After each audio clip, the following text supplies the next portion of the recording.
formación y he trabajado mucho tiempo en empresas y luego me he dedicado de lleno a mi consultorio particular, a trabajar con las personas. Y desde hace unos 17 años que estoy metido en educación virtual, en programas completamente en línea, ¿no? Y esas son mis dos grandes pasiones, trabajar con personas y trabajar en línea, ¿no?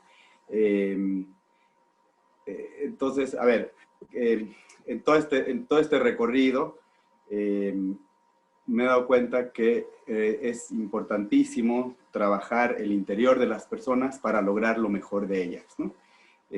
Entonces, yo he aprendido a trabajar desde adentro con las personas en el consultorio, pero en mis primeros años de trabajo he visto la importancia que hay que darle a la persona en el trabajo, ¿no?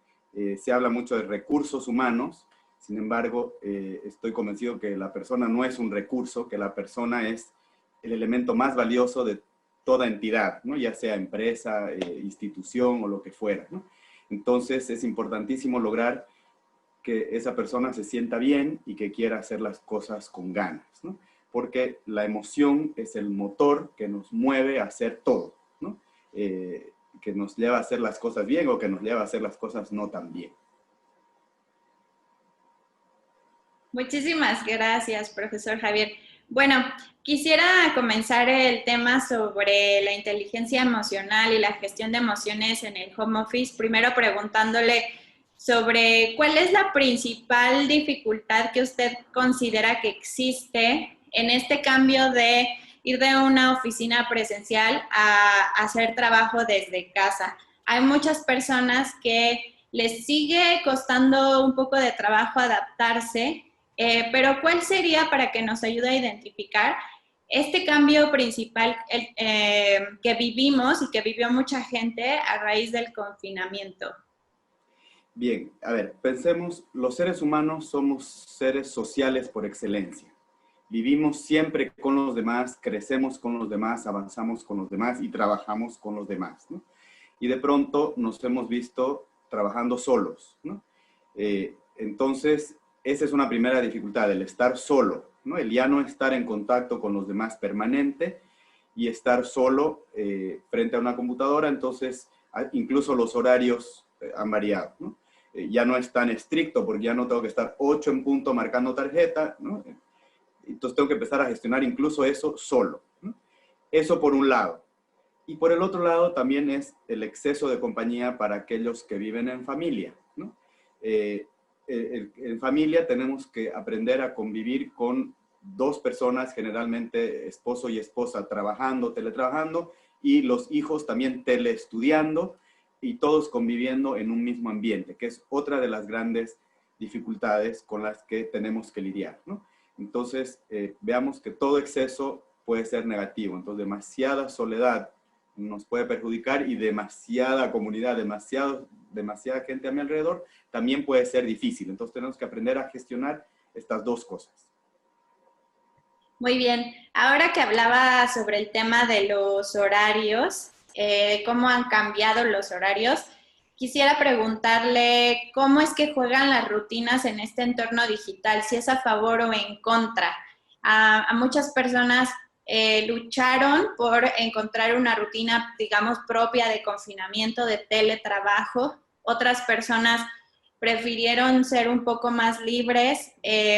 ¿Cómo cree que funciona este tema de la rutina en el entorno digital? Y si también nos pudiera comentar qué se debe tener en cuenta en esta rutina o en esta programación de actividades, objetivos, horarios, cumplimiento de metas.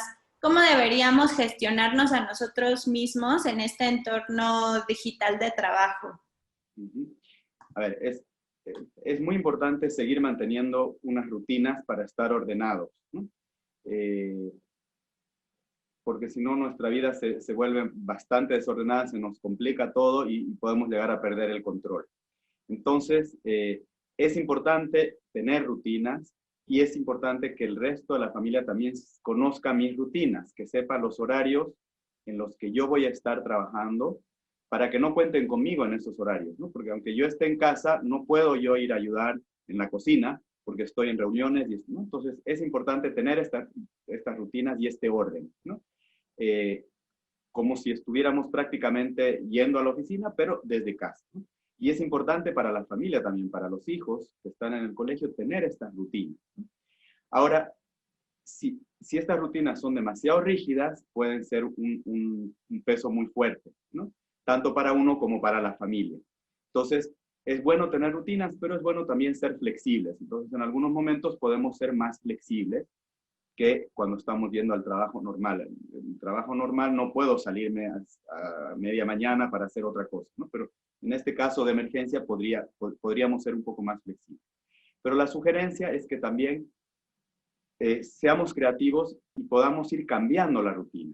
Porque una misma rutina durante un mes está muy bien, pero ya el segundo mes se puede hacer pesada y el tercer mes se puede hacer insoportable. Entonces es bueno que cada mes o cada cierto tiempo vayamos diseñando una nueva rutina, ¿no? Que pueden ser pequeñas variaciones de la que tenemos o grandes variaciones, pero volver a crear otra rutina de manera que otra vez nos entusiasme y nos den ánimos y ganas de seguir en ello, ¿no? Y la segunda parte de la pregunta era, ¿qué cosas son importantes para poder mantener orden en nuestro trabajo, ¿no? A ver, todo depende del trabajo que estemos haciendo y de cómo llevábamos el trabajo y de cómo nos relacionamos con la gente de nuestro trabajo también, ¿no? Pero sí es importante fijarse metas y ponerse fechas límites, ¿no? E ir agendando todos los pendientes que nos van apareciendo, ¿no? Una sugerencia que les hago a todos es que cada vez que aparezca algo nuevo o un pendiente que no esté hecho, le ponga fecha y hora para su cumplimiento, ¿no? Entonces, una vez que yo agendo esto, puedo sacar esto de mi mente y dedicarme a otras cosas. Entonces, vuelve a aparecer otro pendiente, lo vuelvo a agendar con fecha y hora, ¿no? Si no he logrado cumplir mis objetivos en esa agenda, le vuelvo a poner otra fecha y hora. De manera que cada cosa tenga su lugar en mi agenda y no esté con mi cabeza llena de muchos pendientes que me hacen sentir sobrecargado de trabajo, y cada una tiene su lugar, entonces voy cumpliendo con orden todo esto. Creo que esto puede ser una ayuda para muchas personas. Claro que sí, muchas gracias. Y ya hablando un poco más sobre la cuestión emocional, quizá personas que han, digamos, lidiado con cuestiones más importantes y trascendentales en esta etapa son los líderes de los equipos, ¿no? O posiciones gerenciales, a quienes se les pidió, por un lado, se les exigió pues cambiar a un entorno digital, y después hay que ser buen comunicador, empático, y quizá lo principal es ahora hay que brindar más autonomía a tus colaboradores porque todo es digital y ellos se van a gestionar a sí mismos. Entonces, ¿cómo puede un líder seguir trabajando en este contexto de home office, desarrollando todas estas habilidades? Una buena comunicación que quizá es esencial en este esquema de trabajo, y por otro lado, pues adentrarse en esto de soltar y dejar ser más autónomos a sus colaboradores. Bien, es una gran oportunidad para hacerse mejores líderes. Recordemos que el líder no es el que obliga o el que logra que los demás hagan lo que yo quiero, ¿no? El verdadero líder es el que logra que los demás hagan las cosas porque quieren hacerlo y que lo hagan con gusto, ¿no? Entonces, es una buena oportunidad para ir desarrollando esta habilidad de liderazgo, ¿no? Y como bien decías, Paulina, la comunicación es muy importante, ¿no? Y es importante tratar de que nuestros colaboradores se sientan acompañados, ¿no? No podemos estar viendo exactamente lo que están haciendo en cada momento, ¿no? Pero si ellos se sienten acompañados, no vigilados, ¿no? No controlados, pero sí acompañados y apoyados, van a ir cumpliendo las cosas. Entonces, volvemos un poquito al tema anterior. Una buena forma de ser líder en el teletrabajo es ir diseñando el trabajo para que los colaboradores vayan cumpliendo objetivos, ¿no? Entonces, una buena idea podría ser diseñar los objetivos junto con ellos, ¿no?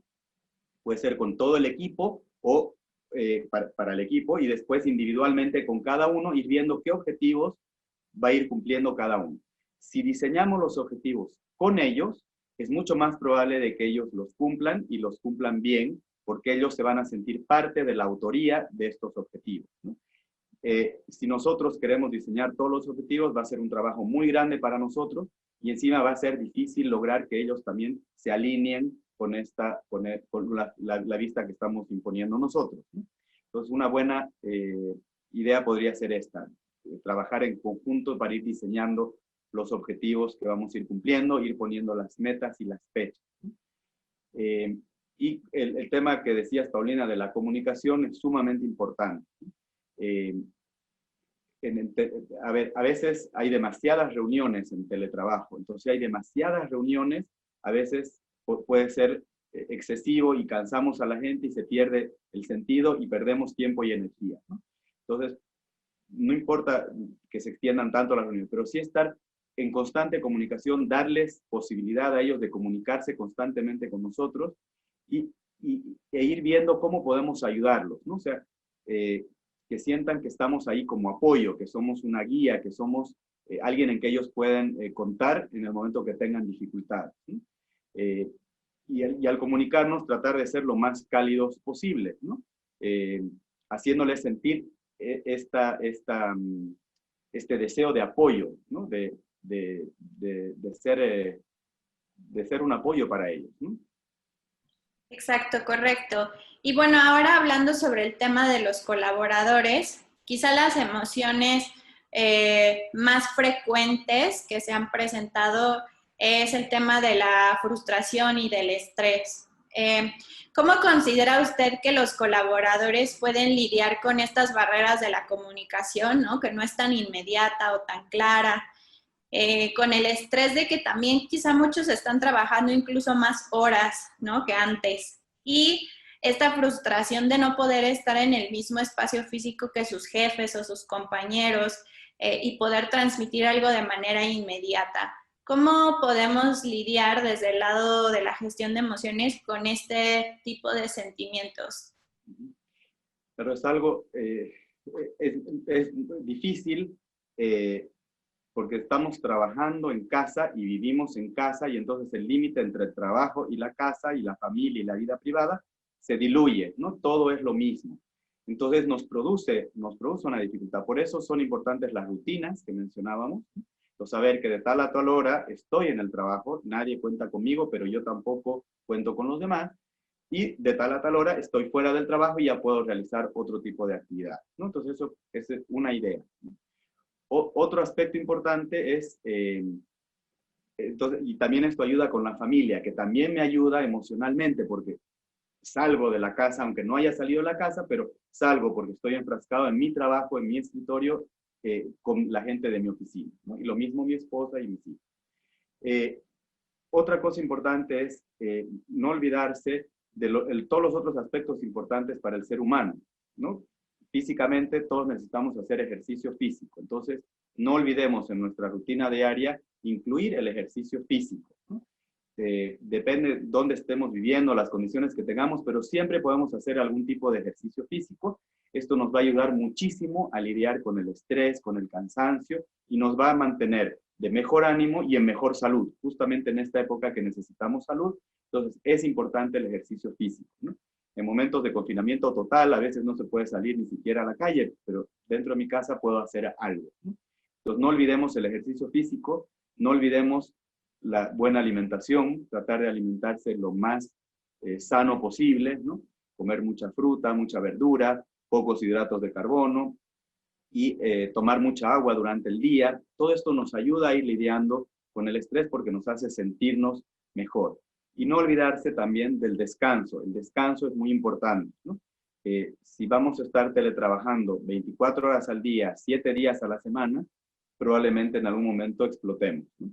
Entonces es importante saber que tenemos momentos, días y horas de descanso en los que podemos dedicarnos realmente a lo nuestro, a hacer las cosas que nos divierten, que nos hacen sentir bien, y no nos olvidemos también de las relaciones sociales. Necesitamos estar en contacto con nuestros amigos, nuestra familia, la gente que conocemos, y relajarnos y pasar buenos momentos con ellos, aunque sean a través de una pantalla. Claro, sí, importantísimo, ¿no? Este tema de darle espacio a otras cosas que no solo es trabajo, ¿no? Que esas también son importantes.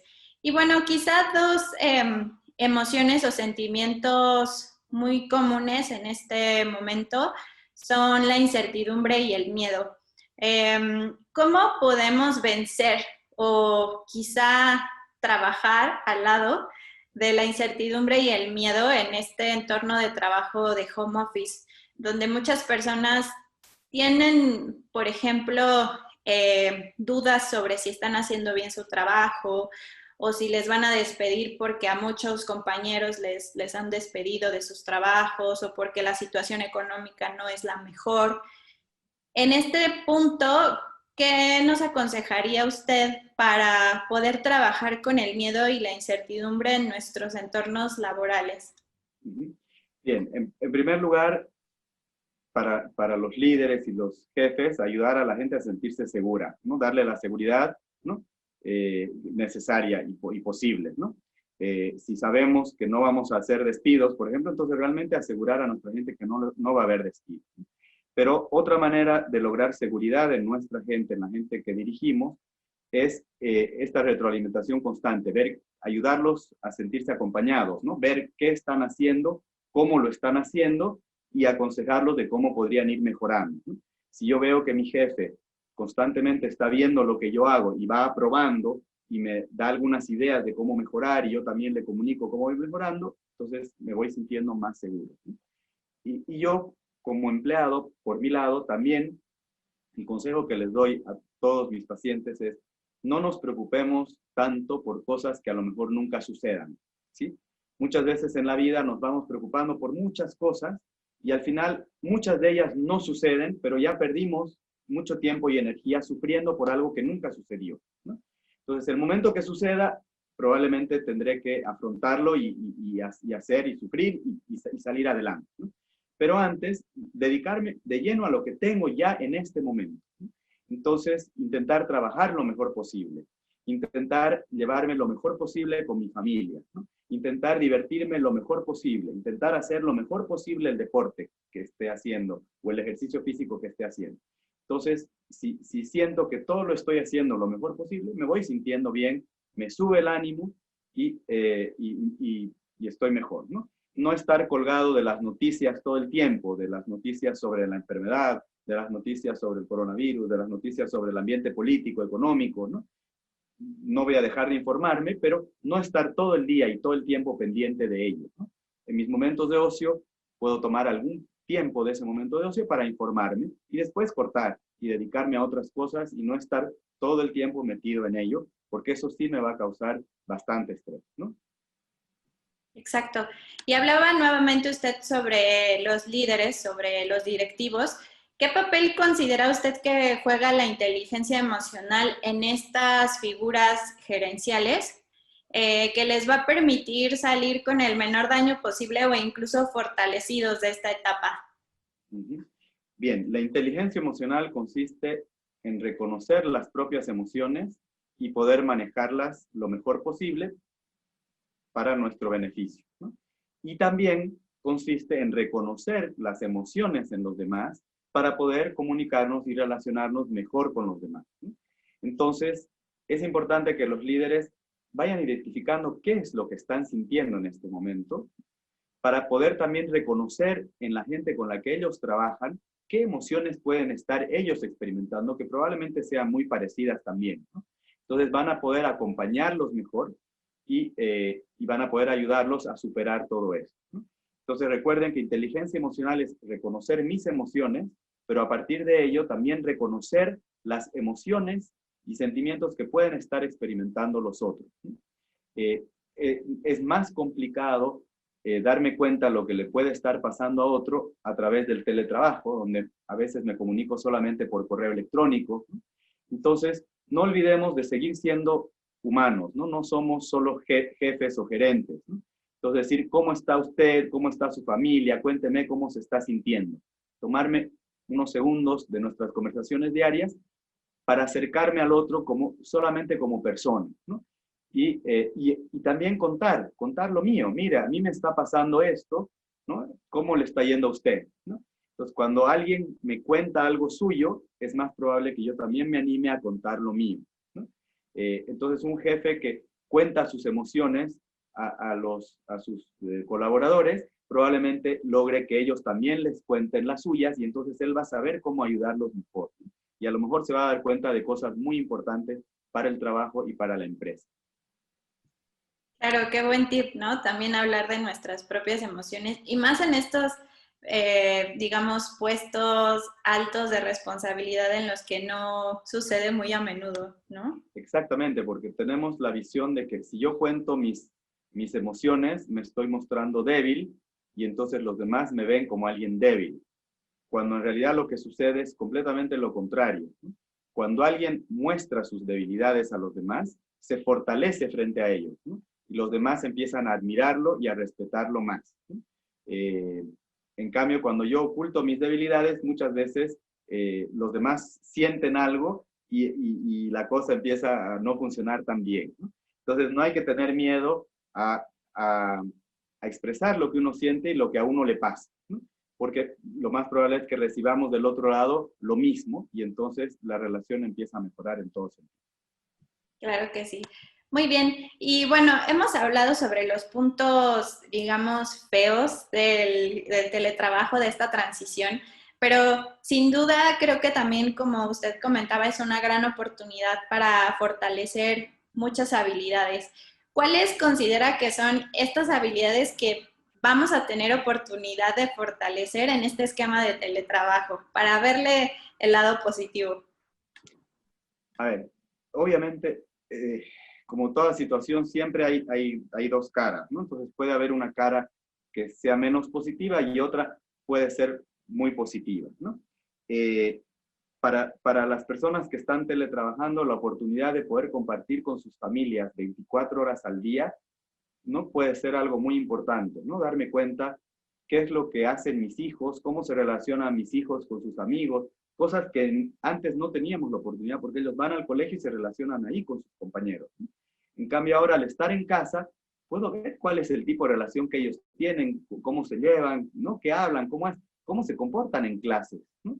Nunca podemos entrar al colegio a verlos en clases y ahora, ¿no? Y lo mismo podemos compartir con nuestro cónyuge. Entonces, aprovechar esto para compartir más, para conocernos más, para aprender más acerca de nuestra familia, ¿no? Y en el trabajo también, ¿no? Muchas veces la forma de relacionarnos, no muchas veces, siempre, la forma de relacionarnos presencialmente es distinta a la forma de relacionarse a la distancia, ¿no? Entonces, al relacionarme con las personas de mi trabajo de una forma distinta, estoy aprendiendo a conocer otros aspectos de esas personas con las que estoy trabajando todo el tiempo, ¿no? Incluso vamos a conocer cosas más íntimas de ellos, porque los vamos a ver en su casa, vamos a ver un hijo que pasa por detrás de la silla, o el marido que, ¿no? O escuchar cosas, ¿no? Y los mismos chicos también yo veo, ¿no? Están mostrando en su colegio aspectos de su casa, de su vida diaria, ¿no? Incluso hay papás que tienen miedo, por ejemplo, que sus hijas estén haciendo educación física en una cámara porque todas las otras personas las están viendo. Normalmente hay cosas de seguridad que impiden que externos puedan ingresar a las reuniones de los colegios, ¿no? Pero hay esa susceptibilidad porque, ¿no? Pero hay que tomarlo como una oportunidad, es una oportunidad más que nos da la vida de conocer a las personas desde otro aspecto y ver qué cosas podemos ir mejorando, ¿no? Y en relación a la familia podemos mejorar muchísimas cosas porque no es fácil convivir las 24 horas del día también con la familia durante meses, ¿no? Hay países como en Argentina que el confinamiento es cada vez más crudo, más difícil, ya más de 200 días en confinamiento. Entonces no es fácil esta convivencia cuando estábamos acostumbrados cada uno a tener su propia vida, ¿no? Entonces tomémoslo como una oportunidad que nos presenta la vida para aprender cosas nuevas, cosas distintas, ¿no? Aprovechemos para explorar otras formas de relacionarnos con nuestra gente, otras formas de motivarlos, otras formas de lograr que ellos trabajen con entusiasmo, ¿no? Recuerden que cada mes que pasa, ellos también pueden ir sintiendo su motivación disminuir. Entonces, ¿qué podemos ir cambiando cada mes para que la motivación vaya subiendo, vaya mejorando, ¿no? Entonces, así como es difícil, yo creo que también es una gran oportunidad para aprender muchísimas cosas, ¿no? Lo virtual era algo tal vez muy moderno, algo que se veía como en el futuro, y hoy es el presente, ¿no? Entonces ya lo estamos viviendo, y entonces una vez que las cosas vuelvan a la normalidad, vamos a ser mucho más capaces de relacionarnos también de manera virtual con los demás, ¿no? Y de seguir teletrabajando muchas veces. Claro. Bueno, y finalmente, profesor Javier, me gustaría preguntarle sobre algunos consejos prácticos que le pueda dar a pues, los integrantes de equipos remotos para fortalecer estos temas que usted ha resaltado mucho. Por un lado, la comunicación y la inteligencia emocional. Por ejemplo, el otro día leía un artículo donde algunos equipos de trabajo se reúnen los viernes a tomar un café virtual, digamos, cada quien con su bebida, y a compartir cosas que no tienen que ver con el trabajo, ¿no? Y que al final esto ayuda a seguir manteniendo la conexión. No sé si usted también nos pueda compartir otra clase de prácticas o ejercicios que podamos hacer para, pues, seguir trabajando en la comunicación y la inteligencia emocional durante el home office. Bien, la idea que usted plantea me parece excelente, ¿no? Hacer reuniones sociales con la gente del trabajo que no tengan nada que ver con el trabajo, ayuda muchísimo, ¿no? Pensar en otras actividades que se pueden hacer también que no estén relacionadas con el trabajo y que ayuden a las personas a sentirse más cercanas, ¿no? Entonces se pueden hacer juegos durante la semana, que a lo mejor no se reúnen presencialmente, pero diseñar algún juego en el que durante la semana las personas puedan ir logrando puntos por alguna cosa, y al final de la semana se hace la premiación, ¿no? Todo esto va a ayudar a que las personas se sientan más cercanas y que no se sientan tan lejos, ¿no? No todos los líderes son creativos para organizar este tipo de reuniones, entonces, o de actividades, entonces puede buscar la colaboración de otras personas que trabajan con ellos para que vayan diseñando todo eso, ¿no? Pero sobre todo el consejo más importante, creo, es tratar de acercarse a cada uno de sus colaboradores y tratar de entender cómo están viviendo esta situación, ¿no? ¿Qué es lo que más les está costando? Tener momentos de diálogo, de conversación franca, y en la que los colaboradores puedan expresar lo que están viviendo y qué es lo que necesitarían para estar mejor, ¿no? Y los directivos y líderes también comunicar, miren, yo me sentiría más seguro si pasara esto, si pasara lo otro, si logramos tal cosa, si logramos tal otra, ¿no? Pero importante es saber que al otro lado de la pantalla hay un ser humano, y ver cómo podemos apoyar a ese otro ser humano a estar mejor y a rendir mejor, ¿no? Creo que es importante compartir mensajes positivos, ¿no? Cada vez que hay alguna noticia, algo bueno, algo positivo, compartirlo, hacerlo viral entre el equipo, ¿no? Ya sea del trabajo o de la situación mundial o noticias, ¿no? Para ir contagiándonos todos de energía positiva y de ganas de seguir adelante y hacer bien las cosas. Así es, muchísimas gracias. Pues le agradezco mucho estos consejos, todos estos conocimientos que nos ha transmitido hoy. Sin duda, esperamos que sea de gran ayuda para nuestros lectores, la audiencia de virtual, pues ayudarlos un poco a seguir trabajando con este tema del home office, seguir gestionándolo, adaptarnos a él y tomarlo de la mejor manera para nuestro propio desarrollo laboral y personal, ¿no? Le agradezco mucho, profesor. Muchísimas gracias a ustedes. Es un gusto acompañarlos siempre, y espero que de la charla que hemos tenido hoy día puedan sacar algunas ideas útiles en su día a día. Seguro que sí. Muchísimas gracias.